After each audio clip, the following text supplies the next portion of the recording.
David, he's going to talk about Star Trek, the Captain's Chair. Hello. Here on the table you can see a game that demo just finished halfway through the game.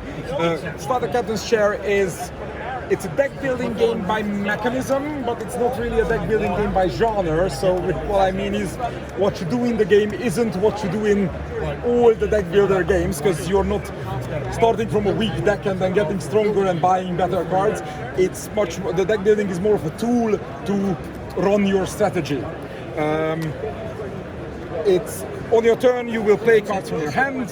Some of those cards will be ships that you get to deploy. Then you get these little ship tokens you can fly around with. Some of them will be persons that have different specialties. You can even promote them to duty officer, and then they have an ongoing ability, etc.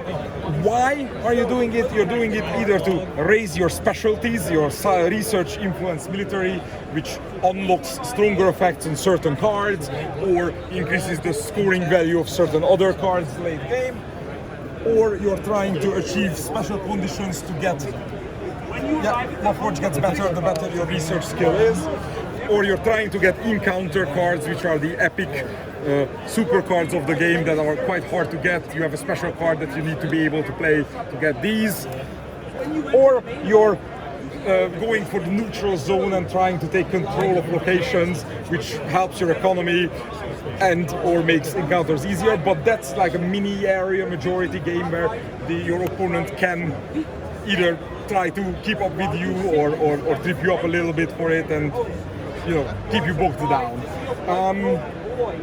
And just like in our previous game, Imperium Classics and Legends, to which this bears a reasonable amount of similarity, every time you reshuffle your deck, you gain a card from your own reserve deck and then later on from your development pile, which means that there is a curve built into each deck, and that curve is also asymmetric.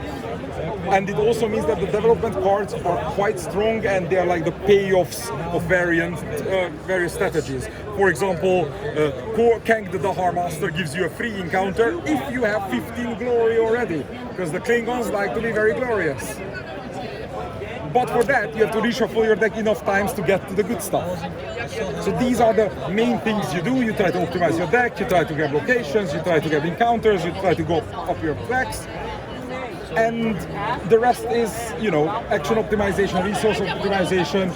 Essentially, a heavy euro built out of a deck building card game where the cards are designed like if it was a Magic the Gathering kind of CCG and not a card buying general deck building. The game currently comes with 6 captains, whom you can see there.